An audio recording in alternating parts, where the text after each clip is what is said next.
Hi, this is Paul Sackett's Good News Plan. I'm speaking to Dr. Ronald Hoffman. Hi, doctor. How are you? I'm very well, thank you. Good. Director of the Ear Institute, co-director of the Cochlear Implant Center at New York Eye and Ear Infirmary. Great to get an opportunity to speak with you about what do Sting and 36 million Americans have in common. And the question mark is, and then it says here, hearing loss. So how does Sting sing so well?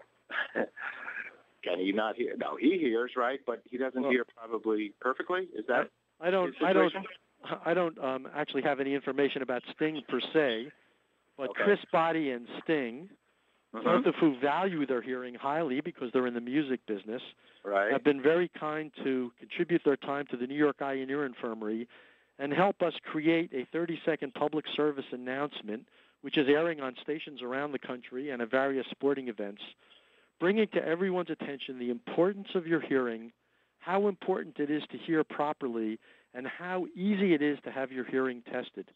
And they are directing everyone to our website, www.ilikemyhearing.org, where individuals can get a lot more information about how your ear works, what causes hearing loss, and how it can be tested. Okay, that sounds great. Actually, we're put together and we're coming out soon and want you involved with it. Actually, hearing and ear channel on our Good News, because hearing is so crucial, as well as eyes and hearing. Your whole facility, New York Eye and Ear Infirmary, is doing great things. So I was a musician, and I think my hearing is not so great because I seem to have stood too close to the amplifiers. Can that be so? Could that be part of the reason why my hearing might not be so good? Absolutely. That's absolutely correct.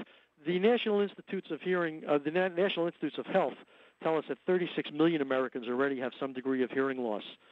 And with 10,000 baby boomers turning 65 every day, that number is going to skyrocket. The estimates are that by the year 2030, 78 million Americans will have hearing loss. We know that 40% of all adults over the age of 65 have enough hearing loss to adversely affect their ability to communicate.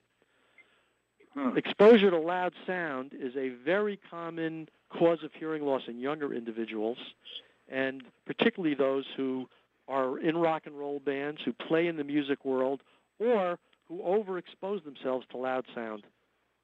What else can affect your hearing? Well, I think exposure to loud sound and the genetics of your body are the two main factors. We're also learning that cigarette smoke can have an adverse effect on hearing, even secondhand cigarette smoke. Wow. And there's data emerging that this affects the ear. We know that cigarettes adversely affect your lungs, but they also adversely affect all the small blood vessels in your body. Causes heart disease, causes peripheral vascular disease in your legs, and we now suspect that it can cause trouble with your hearing as well. How about, I'll ask you it's a sanitary question or just in general, a cleansing question. How about cleaning your ears? Is that a good idea or not a good idea? Well, I think it's not a bad thing to clean your ears as long as you do it only in the very outside. If you use a Q-tip and you go in a circular fashion at the very outside, that can be safe.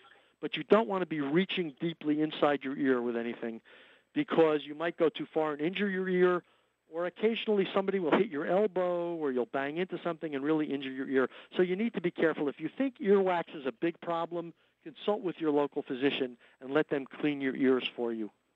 Okay, let me ask you another question then I'd like to hear, because there's a great opportunity for people here at a gala benefit, and you can have picked any bigger musicians. So it's a great thing here. But, everybody's plugged in, it seems, almost like, I don't know, maybe 50% of the world is plugging in and listening to music, listening to their phones, so on and so forth. They're putting that phone close to your ears and so on and so forth.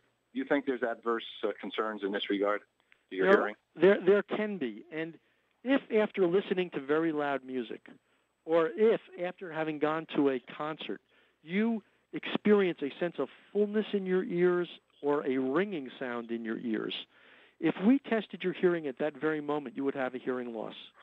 By the next day, the hearing loss would be gone. And we call that a transient threshold shift, a transient hearing loss. But with repeated exposure to loud sound, whether it's in a concert or using your ear pods, that transient loss becomes permanent. So it's very important to be tuned into those warning signs. Can you play music too loud? Absolutely. And especially in your ears?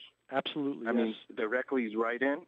If you walk past someone who's got earbuds in and you can hear their music, it's too loud for them. Interesting. Okay.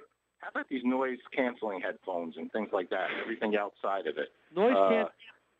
Noise-canceling headphones are terrific, particularly in environments where there's more or less a constant din or a constant level of noise.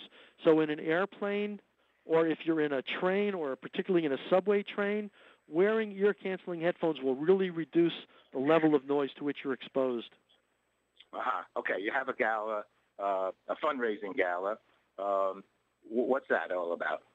Well, this is our annual fundraising affair for the New York Eye and Ear Infirmary, and this year we're going to be emphasizing the importance of hearing conservation and hearing testing, and Chris Botti will be performing. Jeez.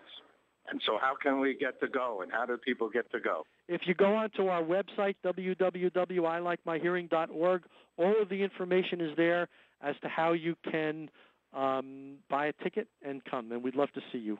Okay, and when the monies that are raised, your gala fundraising, where's that money going to go, and what you're going to do with it? That money all goes toward the services that the New York Eye and Ear Infirmary provides, toward the maintenance and improvement of vision and hearing.